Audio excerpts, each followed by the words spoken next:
Right, hello and welcome my bald bearded friends. Today we're going to talk about male pattern baldness.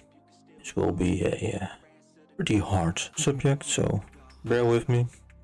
I have my notes ready and today we're going to talk about it. There are, of course, many YouTube channels that throw around this term, the name male pattern baldness. But today I want to talk with you about what it really is, and it's the subject. According to WebMD, of course, the medical website, male pattern baldness is a form of androgenetic alopecia.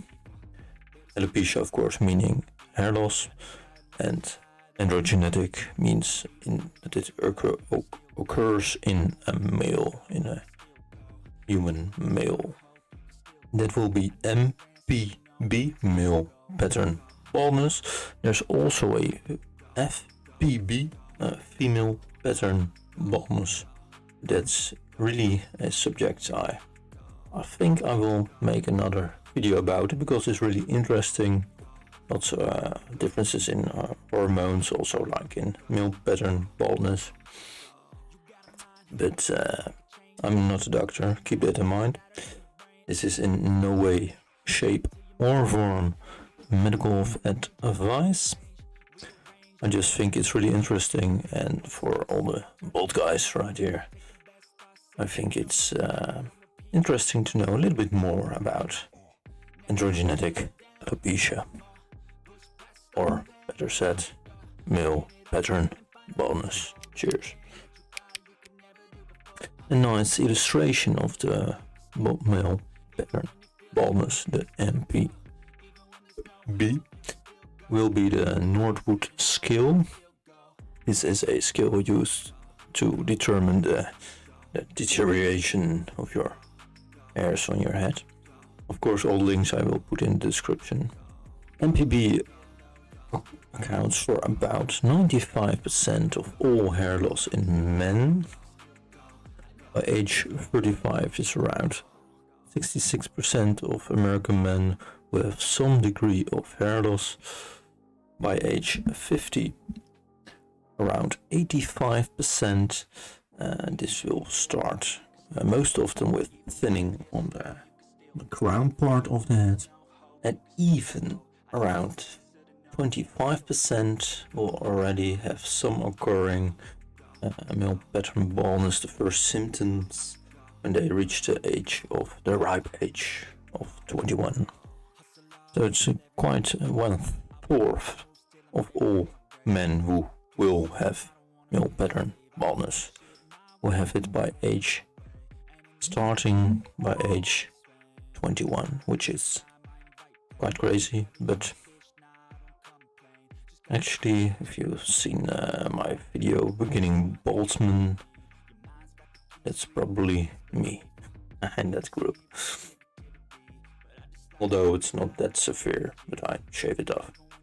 Very interesting to me is that MPB, male pattern baldness, is very common in Western males, but according to healthdirect.government, other populations like Asian populations, I think they studied the Chinese and the Japanese, there is way less people affected by MPB, and if they get it, the symptoms occur much milder with lesser forms of hair loss, only a bit thinning, but not the hair loss, not really the balding as much as occurs in Western Caucasian males.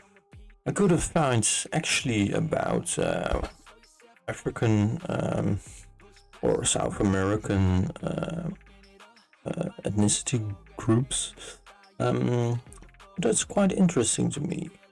Different genetics that occur all around the board.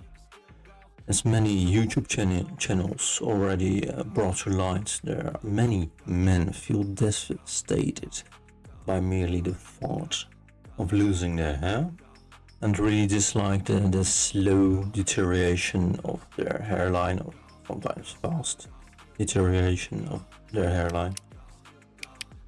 Searching around the internet, many companies claim to have cures for MPB, but the FPA has only approved, I believe, 2 of those cures, namely finasteride and minoxidil. I think I will make a video about those 2 in the future, but spoiler alert, I have not tried those medications before, nor do I think I will ever try them.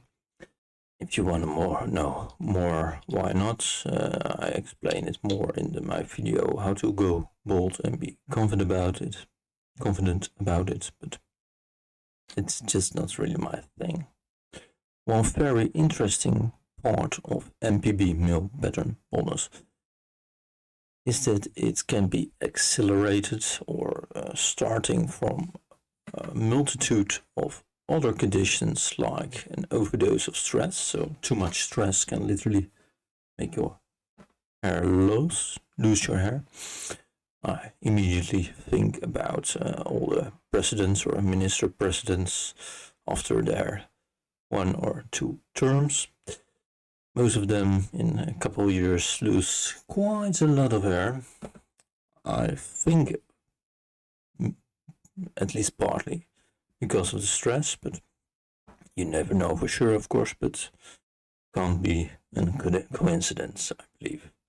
Other things that also can be is that you have less than the normal amount of hormones like DHT, sex hormone binding globulin, difficult word, not enough FSH, follicle stimulating hormone, so the hormone that stimulates the follicles to grow your hair, but also metabolic syndromes like insulin resistance and diabetes might cause MPB. It's not that sure. The research is not that conclusive on those 2, what I read about it at least, but it's very interesting. After the age of 45, many hormones shift, of course, just like the same for the female variant of this disease.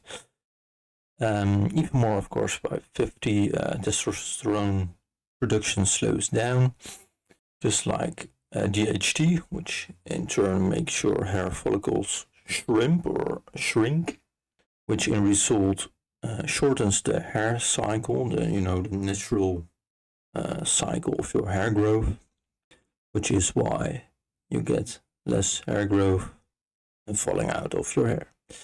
Some men are, of course, more susceptible for changes in these hormones, and some even don't have many changes at all, which result in no or way less loss of hair.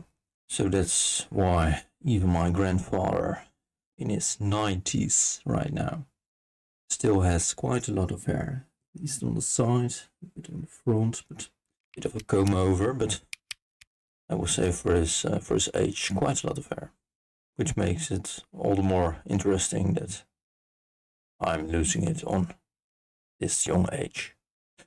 On the other hand, my grandfather on my other side, my mother's side, had hair loss on, I believe, a very young age. So it is what it is. If you like to know more, find out more about hair loss and all those kind of stuff, I suggest 3 videos. The first one is comically titled "Going Bald." The second one is the stigma of bald men, more about the mindset and the overall response of the society. And the last one is how to go bald and be confident about it. Thanks for watching. See you there. Ciao.